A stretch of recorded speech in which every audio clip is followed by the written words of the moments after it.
თემურ ცამციშვილი ის ძალიან აქტიურია, როგორც აქტივისტი, როგორც პოლიტიკოსი. მოგესალმებით, მადლობა რომ ხართ ჩვენთან ერთად.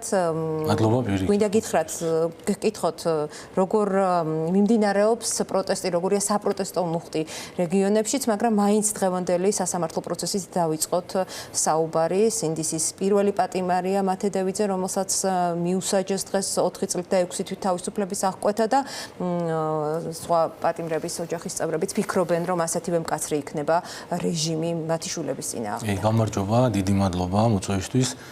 თავიდან თქვენ კი იცით, მაგრამ მაყურებელმა მინდა იცოდეს, რომ უფრო სხვა თემებზე ვაპირებდით მიგრაციაზე საუბარს, მაგრამ გაუხილოთ მაყურებელს, მაგრამ მიმდინარე მოვლენება და გურამ როგავამ ჩაწერა ამერიკაში ჩვენი თანამემამულეები, ემიგრანტები, მათი ისტორიები უნდა მოგვესმინათ დღეს და ქუთაისის მაგალითზე როგორ დაიცალა მხარე, უნდა ისაუბროთ. მაგაზის რაღაცაც შევეხები თქვენ ტელევიზია ძალიან ხშირად ამ თემებზე აქვს საშუალება რომ ვისაუბრო და სიუჟეტებსაც აკეთებს და მადლობა ამისთვის. რაც შეეხება მიმდინარე პროცესებს და მათეს ყველა სოლიდარობა რა თქმა უნდა და მთელი სული და რაღაც სიტყვებიც უკვე ზედმეტი მგონია და ვფიქრობ რომ დგება ის პერიოდი და ის პროცესი როცა რაღაცები აღარ უნდა გაგვიკვირდეს და ეს პროცესი ალბათ დადგა თქვენ სახსენეთ რომ უკვე ყველა მოელის რომ სხვა პატიმრებსაც იგივე განაჩენიელის რაც მათეს და კარგი იქნება და აუცილებელი იქნება რომ ეს ბრაზი უკვე გადავიდეს უფრო გახდეს უფრო ორგანიზებული და არ გადავიდეს შემგუებლობაში.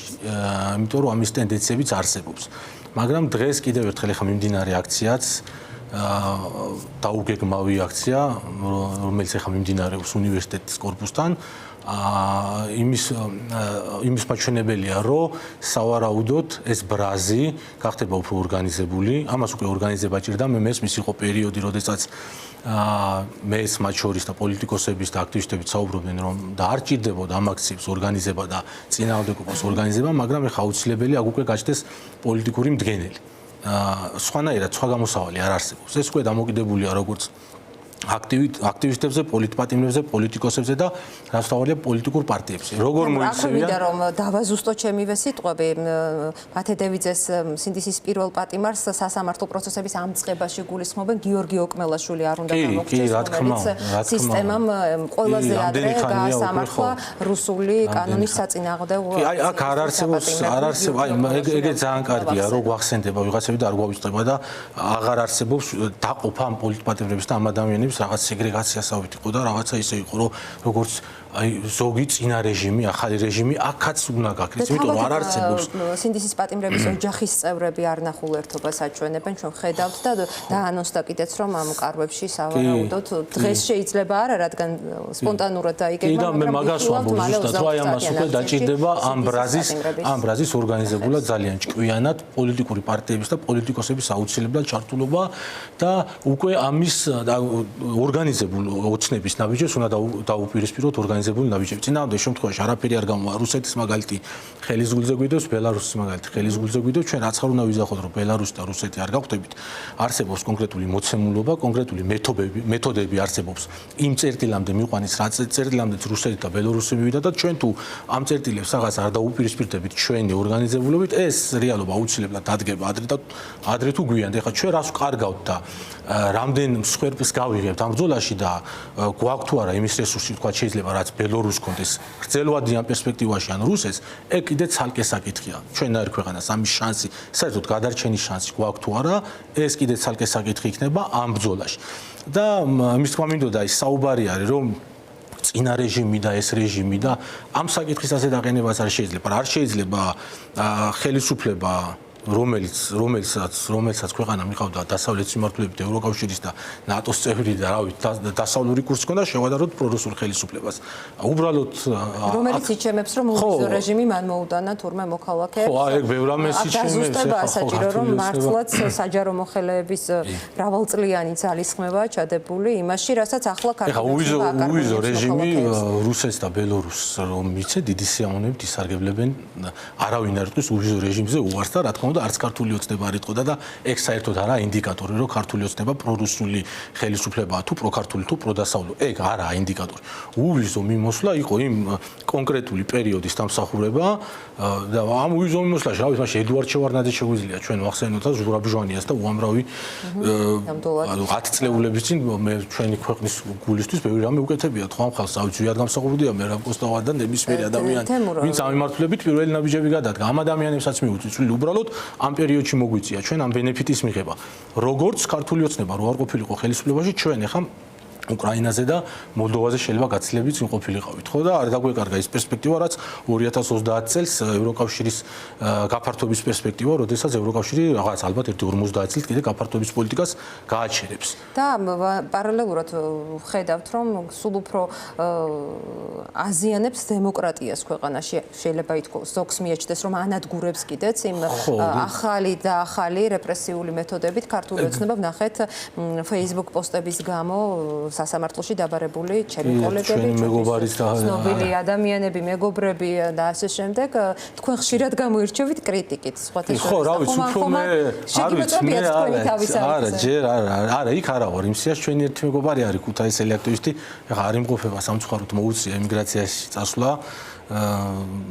გაასწრო, ხო, გაასწრო, ანუ ესეთი მდგომარეობა არავის არ უკურს ახლა ადამიანებს ამ ქვეყნიდან წასვლა. ხო, ამ ფაქტს რაც შეეხება, ეგეც მიშამ კარგად ისაუბრა შვილდაძემ, რომ ამას იუმორითაც უნდა შეხედო, მაგრამ ეს არ უნდა გადავიდეს შემგუებლობაში.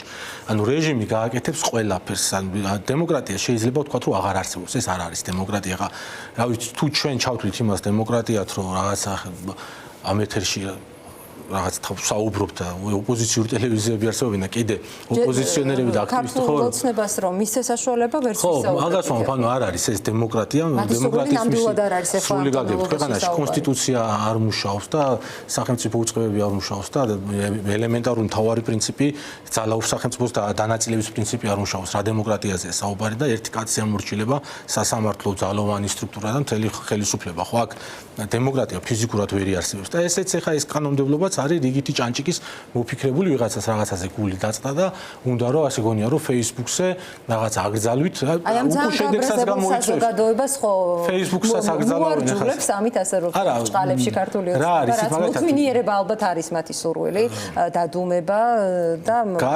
შესავალში თუ ჩაირთო გონებაში ის მექანიზმი რომ სტატუსის აკრეფის წინ უფრო მეტად დაირთვება ესე იგი მათ მაინც შეძლეს რაღაც ეგ მექანიზმი კი ავტომატურად ჩაირთვება ეგ მექანიზმი თავარია საბოლოო ჯამში რა შედეგს მოიტანს ჩემ თავზე რა მე მაგალითად იმდენად გააზრებული მაქვს ეხლა რომ მაგალითად რომ მომივიდე ჯარიმა გადახდას არ ვაპირებ და წინასწარ შეგუებული ვარ რომ ეს ჯარიმა არ უნდა გადავიხადო და ვიცი როგორ მოვიქცე რომ ვერც კონებას დამიყადაღებენ და ვერც ანგარიშებს ეგ სხვა საკითხია მაგისთვის მომზადება შეიძლება და არ მეფიქრება იმდენად მაგაზე მაგრამ სხვა საკითხია მაგალითად მე რო დავწერო პირიქით რო დავწერო ან შევაქვა რაღაცა სტატუსი ჩემ დაწერილი სტატუსი მოახმა ხო იგივე ექნება საზოგადოებაში აქ რეალურად ახმა არ შეიძლება მაგალითად მე თქვა არ უწოდე კონკრეტულ პიროვნებას მონა და დაუძახე მაგალითად მონალიზა ხომ არ ხარ ან მონარქიაზე რას ფიქრობ ან რაღაცა შევაქე ისე რომ ყველა მიხვდება რომ პირიქით ეს შეკება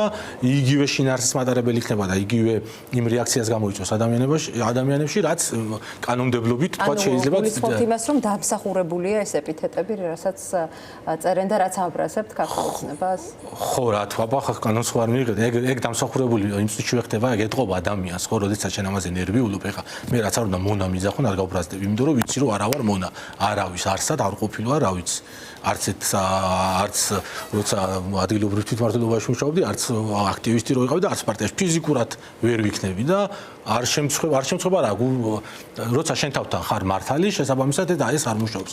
აი ეჭვები გიჩნდება მაშინ, აი მინიმუმ უიმართლა მონახო არა ვარ, ესეთ აფიქრებულან ეს ადამიანები დარწმუნებული ვარ. შეიძლება ხე 100%-ით არ თვლიდეს თავს მონა და იტოვებს რაღაცებს, რატომ არა მონა მის თავში, მაგრამ მინიმუმ თავისთვის უკითხავ დარწმუნებული ვარ, რომ კიდევ ერთი აღიარებითი ჩვენება დადეს დღეს, რომ მათ ვერ ესმით სხვანაირად, ანუ გონიათ რომ ვიღაც ფულს გიხდის მაინც და მაინც საკუთარი აზრის გამოხატვაში.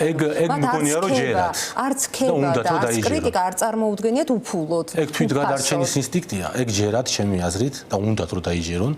და მაგით თავს იმშვიდებენ, რომ აი თქვენ მაგალითად ეხლა ის ან მე ვიღაცამ დღეს ფული გადამიხადა აქ რომ ქუთაისთან ჩამოსულიყავი და რაღაცამ მეთქვა მათთვის ან სტატუსი რომ დავწერე ვიღაცამ ფული გადამიხადა ის ჯერათ ამ კომფორტში არიან, როდესაც ამის ჯერათ რა კომფორტულად გრძნობენ უფრო თავს ხო როგორც ჩანს თვითონ ასე მუშაობენ ხო და თქვენსაც მასიაჯერებენ ახლა ის ადამიანები ვინც ახლა ლაშა ტალახაძეს რო აი თელ საქართველოს აი სოფლიოში პირველი ადამიანია ხო სოფლიოში 8 მილიარდ ადამიანში ასეთ ფიზიკურ შეძლება არავის არ აქვს და ელისაშვილს უჩივლა ხო აი რა მოხდებოდა ხა იქ ხო წარმოგიდგენიათ იქ იქნებოდა საუბარი რომ ფული გადაუხადეს მიტო დაწერა გეიბძვის deep state-ი რაღაცა შეიკრა წრედი და ავიცი ახლა თემურ რადგან შეთანხმებულიც ასე ვიყავით რომ ემიგრაციაზე უნდა გველაპარაკა და აქვე დავაანონსებ რომ იმ ინტერვიუებს რომელიც ძალიან საინტერესო რეპორტაჟი მოამზადა გურამ როკავამ აუცილებლად ნახავთ ჩვენი მაყურებელი გურამი უკვე სამშაბათს დაბრუნდება და შემოგვიერთდება მაგრამ ჩვენ მაინც შევეხოთ ამ ყველაზე მნიშვნელოვან ერთ-ერთ მნიშვნელოვან პრობლემას რომელიც გამოწვეულია ქვეყანაში არსებული სოციალური ყველაზე მეტი ამაზე უნდა გვესაუბრა იმ სიდუხჭირით და იმ სიღარიბით რომელიც უნდა დაეძლია ქართულ ოცნებას აი ემიგრაციის თემა მაგალითად სინდისის პატიმრების პროცესებსაც გასდევს. ვიცით რომ ირაკლი ქერაშვილის დედა ემიგრაციაშია, ვიცით რომ მათე დევიძის დედა ემიგრაციაშია. რო დახვდა ახლა ჩამოვიდა შვილი რო ახლა რო გამოუშვეს. ორი სტუდენტი გომანარა. ამ ხრივ ვიცით რომ ქუთაის ძალიან დიდი პრობლემა მიაყენა ოლიგარქიულმა რეჟიმმა. რა სურათი დატოვეთ ახლა ქუთაისიდან რომ ჩამოხვიდეთ. კი, ნუ ეს თემა ჩემთვის ძალიან ახლობელი თემა, მე 20 წელიწადია დედა ემიგრანტი მყავს. სასამართლო მეც გამოვიარე 2013 წლიდან 18 წლამდე კვირაში ერთხელ სასამართლოში ვიჭიქი და მართლა ვიცი ემიგრანტი დედისთვისაც რას ნიშნავს ეს და ზოგადად რაღაც იტალიაში წლებია და ნუ ქუთაის და იმერეთზე განსაკუთრებულ აქცენტს ყოველთვის არა მარტო იმიტომ ვაკეთებ რომ ქუთაისელი ვარ და ძალიან რაღაცა იმერეთის თემებთან ისეთ შეხება მაქვს პარტიულადაც ძალიან ახლო შეხება ყველა პარტიული ორგანიზაცია ჩვენ ნაციონალურ მოძრაობას გულისხმობ არა მარტო მაგითო უბრალოდ იმერეთი კარგი როლ მოდელი შეიძლება აღმოჩნდეს მთელი ქვეყნისთვის რა ხდება ზოგადად ამ მიმართულებით ქვეყანაში და თან აქვე უნდა აღინიშნოს რომ ქუთაისმა დაკარგა ყველაზე დიდი შანსი 2012 წელს პარლამენტის ქუთაისთან გადმოტანით და როგორ დაეტყო თქვათ უფუნქციობა ქუთაის და იმერეთს კარგად ჩანს ამ ციფრებში. აი ხლა მაყურებელი ხედავს ხო ეს ჩემი ვიდეო არის ორი წლის წინ გადაღებული ვიდეო. დაკეტილი ცარიელის სახლები, ალბათ დაცლილი ქუჩებით, სად ხდება? აქ ეს არის ზესტაფონის ერთ-ერთი სოფელი არის და წარმოიდგინეთ ქალაქიდან. აქ გზაც კარგია, გაზიფიცირებაცაა, ელექტროენერგიაცა ზესტაფონიდან იქნება 10 წუთის გზა. ძალიან ახლო სოფელია. ახლა აღარ ვსაუბრობ აქ ხარაგაული და ჭიათურა და ზევით ზედასოფლები, სადაც აი თითქმის ალბათ საერთოდ არავინ არ ცხოვრობს. სოფლები აქ სხვადასხვა ერთი ქუჩა არის, სადაც ამ ქუჩაზე ერთი 15 სახლი ყველა დაკეტილი იყო. ყველა აბსოლუტურად და ერთი მოსახლეც კი არ იყო. ერთი მოსახლეც არ იყო. ხო და ამაზე როცა საუბრობ, ეს სურათი ყველგან შეხვდება ჩვენ, მაგრამ ამას რა ფაქტორები აქვს? ახლა მაგალითად ამათ ასეთ ეკონომიკურ პოლიტიკით ეს რეალობა მაინც დადგება. ყველა ვარიანტი, მაგრამ რატო ვთქვათ ქუთაის რატო გახდა ასე უცებ მესამე ქალაქი, რატო გადაგვასრო ბათუმმა და თითქმის მალე რუსთავის გადაგვასრებს, იმიტომ რომ რუსთავი ისეთ ეკონომიკურ მონსტრსაა პირდაპირ მიმული, როგორც თბილისია და მთელი ეკონომიკის 70% მოგეხსენებათ, რომ თბილისში აკუმულირებული და რუსთავისთვის გასაგებია, რომ არა აქვს გადინება და იმ რაოდენობითაც ქუთაის და იმერეთს ყოველთვის მინდა ხაზი გავუსვა რომ შედარებას ვაკეთებ ეს პრობლემა მთელ ქვეყანაში არსებობს მაგრამ ქუთაის და იმერეთს განსაკუთრებით რატო ეთყობა მაგალითად ქუთაისის იმერეთს მაგალითად რომ მოგიყვანოთ 2012 წლიდან 2025 წლამდე 117,000 ადამიანი ჩემცირდა იმერეთის მოსახლეობა ეს არის კატასტროფული ციფრი. ეხლა ვიღაცამ შეიძლება ეხლა ოცნების ბჭყალებში ექსპერტები ვიყავ დაждდეს და ეს ტენდენცია მართლა სტატისტიკის საიტზე თუ ჩავიხედავთ, ყოველთვის იყო რა სტატისტიკაც უდევთ 90-იან წლებიდან მოყოლებული, სულ იყო კლება, მაგრამ ნახეთ 2003 წლიდან 2012 წლამდე პერიოდს თუ ავიღებთ, მხოლოდ 72,000 არის შემცირება ეს ციფრი. და თუ ამათ წლებს ავიღებთ, ქართული ოცნების წლებს ავიღებთ, ეს ციფრი არის 117,000, რაც გაცილებით უფრო დიდი ციფრი არის და ეს ტენდენცია გრძელდება. ამას ემატება ხალხის გადინებას ემატება შობადობა. უკვე წლებია ძალიან დიდი ხანია, თითქმის 2,800-ით, 3,000-ით, ასე რო არ მოვიტყვი ხა ციფრებში საშუალოდ ამდენი ადამიანით ნაკლები მეტი ყდება, ვიდრე იბადება იმერეთის რეგიონში. ყველა ქალაქში. მთელი ქვეყნის მასშტაბითაც 2024 წელი დაიხურა უარყოფითი ბუნებრივი ეს ტენდენცია გვაქვს. ეს ტენდენცია გვაქვს. მაგალითად ბათუმი გაიზარდა. ბათუმი გაიზარდა და რის ხარჯზე გაიზარდა? ბათუმი გაიზარდა თავის დროზე სწორი გადაწყვეტილებების ხარჯზე, როდესაც ბათუმში ინფრასტრუქტურაში ბევრი ფული დაიხარჯა და სოფლიოში ცნობილი კურორტი გახდა და ეს ასულდგმულებს ეხლა ბათუმს ხო რეალურად ტურიზმი. მოდით ისიც რა გავიხსენოთ? აი ოლიგარქმა ივანიშვილმა უბიძგა კიდეც მოქალაქეებს, რომ დასასაქმებლად სამუშაოდ წადით ევროპაშიო და ახლა ისე შექმნა ვითარება, რომ შეიძლება ტურისტულადაც თავისუფლად და უვიზოდ მოქალაქეები ვეღარ წავიდნენ, ხო? აი ამ კუთხით უვიზო მიმოსვლის შესჩერება, რომლის საფრთხის წინაშეც ეგრეთ წოდებულმა ხელისუფლებამ დააყენა მოქალაქეები, რა დარტყმას მოუტანს ხალხს ყველა სექტორზე. ქუთაის მოდი ვახსენოთ იმ შემთხვევაში, კიდევ უფრო იმის გამოც, რომ იქ აეროპორტია და თქვენ ალბათ თვალნათლივ აკვირდებით, როგორ სარგებლობენ მოქალაქეები, უვიზო მიმოსვლით და ასე შემდეგ. აი რა დარტყმას ხან მეგობარს ხან ნათესავს. ხო, რაც შეეხება ზოგადად ბაზარი ასე მუშაობს, შრომითი ბაზარი გასაგებია, რომ უკეთესი ეკონომიკისკენ მიგიწევს ყოველ დასაქმება ყოველთვის დიდ ეკონომიკებს მიყავთ ესე რა ქვია ადამიანები, მაგრამ როდესაც სახელმწიფო ამის შესაძლებლად არაფერს არ აკეთებს, აქ არის თავარი პრობლემა და ეგ პრობლემა გვჭირს ახლა ჩვენ, რომ იმას კი არ ამბობს სახელმწიფო, რომ მოდი მე სწორ ეკონომიკურ პოლიტიკას გავატარებ და იქნება შენ ქვეყანაში გირჩევნია ხელფასი კონდეს 2000 ლარი, ვიდრე მიგრაციაში კონდეს თქვა 2000 евро. ეგა აქ პრობლემა. აეროპორტსაც შეეხება, ისიც უნდა ითქვას, რომ კიდე კაი აეროპორტი მოასწრო მიშამ თავის დროზე გახსნა, თორემ მაგის დახურვასაც აპირებდნენ, არ იქნება მომგებიანიო ქართული ოცნება იძახო და მიშა ერთი წელი რო 2013-ში პრეზიდენტი იყო, მაგ დროს კიდე კაი ეს რაღაცნაირად აეროპორტი გაუშვი, გაიხსნა და შესრულდა პირველი ფრენა, თორე აგასაც დახურავდნენ და ახლა უვიზოს პირველ რიგში მოდი რავი, რა სფერო გინდათ რო არ შეიყოს. ჯანდაცვის მიმართულებით თქვა თუ უკეთესი ჯანდაცვა გვინდა, პირდაპირ და სწრაფად გჭირდება ევროპაში წასვლა, უვიზო მიმოსვლა გეხება. სწავლა რაც შეეხება დროებით სამუშაო ადგილებს, რაც შეეხება ახლა ვახსენე ჩემი მეგობარი წასულია გერმანიაში, ისარგებლა უვიზო მიმოსვლით, იმუშავებს იქ რო აქ არანაირი შემოსავალი არ აქვს. შეეხება ტურიზმს აუცილებლად. ახლა ქუთაისში, რა ვიცი, ალბათ აეროპორტი არ იყოს, ტურისტის ჭაჭანებაც არ იქნებოდა ამ ქალაქში, აეროპორტი არის მთავარი რაღაც კვანძი, რომელიც რა ვიცი, ხან ალბათ იძულებით ტურისტ დროებით მაინც ქუთაისში შემოირბეს ხოლმე, თორე ქუთაისი არ გამხდარა ესეთი ქალაქი, რომ ტურისტი დიდხანს ჩამოვიდეს და გაჩერდეს. ამას ჩვენ ვერ მივახცეთ პარლამენტის გადმოტანის მერე ეგ ამბავი ქუთაისში მოკვდა, ჩვენ უსტატუსო ქალაქი გავხდით რეალურად რა და პოლიტიკური ცენტრი და საპარლამენტო დედაქალაქი გინდა არ გინდა ეკონომიკური სიკეთე თუ თქვა 1-2 წელიწადში ვერ მოიტანდა, აუცილებლად მერე დადგებოდა 4-5 წელიწადში ეს ინფრასტრუქტურასაც დაეტყობოდა თუნდაც მინიმუმის თანხები ასეულობით მილიონი ლარი რაც პარლამენტის შენახვაში იხარჯება, აი ქუთაისში დაიხარჯებოდა, ხო, მომსახურების სფეროში, სასტუმროებში და ეს ტენდენცია ცოტა ხანი არსებობდა კიდევაც ქუთაისში, მაგრამ ახლა ქართულმა ოცნებამ 2012-ში ვეთქვა, რომ პარლამენტს გადაიტანდა ქუთაისიდან, ეს იდეა ინვესტორებისთვის და ეკონომიკისთვის იქვე მოხვდა, რომ ეკონომიკა ხო რეალურად არის მოლოდინი. არა არის ეკონომიკა რაღაცა მარტო რისკი. ეკონომიკა არის პირველ რიგში მოლოდინი. მოლოდინის მიხედვით ჩდება მე რისკი და სხვა ფაქტორების და როგორც კი ეს მოლოდინი ქართულმა ოცნებამ გააქრო, ქუთაისი იქვე დარჩა შიხში და მის მერე ეს, რა ვიცი, ეს 10 წელი და 15 წელი ციფრებშიც კარგად ჩანს, როგორ აისახა ჩვენს ქალაქზე. აი, პირდაპირ უცხოური ინვესტიციები რო ავიღოთ, 2012 წელს იყო 40 მილიონი დოლარი და ეხლა არის 20 მილიონი დოლარი. განახევრებულია. ეს 2024 წელია, ხო, ნახო 2025-ში საერთოდ არ ვიცი რა იქნება. რუსული კანონის მიღებამდე ვამბობდით, რომ ეხლა თქვენ ეთერში ძალიან სხვადასხვა კომპეტენტური ადამიანები საუბრობენ ამას, რომ ეკონომიკაში პრობლემები რეალურად ციფრებში ამ წუთში არ ჩანს, მაგრამ ის პერიოდია, რომ რაღაც ხელოვნურად ამას ამ წუთში შეიძლება ვერავინ ვერ ახსნას, მაგრამ როცა დღეს შემოსავალს, როცა ნახულობენ და ინვესტიციებს როცა უყურებენ, ძალიან შემცირებულია და ეს ტენდენცია ასე თუ გაგრძელდა, რა ვიცი, ახლა დროს ნამდვილად ვერ გეტყვით, მაგრამ საბოლოო ჯამში ეკონომიკა ასე არ იმუშავებს. მით უმეტეს ჩვენნაირი ქვეყანა, ახლა ჩვენ თვითყოფადი ბაზარი არა ვართ და 3 მილიონი ადამიანი ვართ და რა ვიცი, დიდხანს ვერ გავწევთ. ეს სისტემებია, რაზეც ძალიან ხშირად ვესაუბრებით ხოლმე და კვლავ ისაუბრებენ ჩვენი სტუმრები, ჩვენი ეთერიდან, იმიტომ რომ ხო, ეს ის შაბათს თითქმის შაბათის ფორმულას უთხრა, რომ ყოველ შაბათს თითქმის ახლა მაგალითად წინა მასე რა ქვია, წინა შაბათს იყო ქუთაისში 15 მილიონი ლარი საში დახარჯეს ვერ გავიგეთ. ამ შაბათს იყო მიტოვებული წყალტუბო 16 მილიონი ლარი დახარჯეს.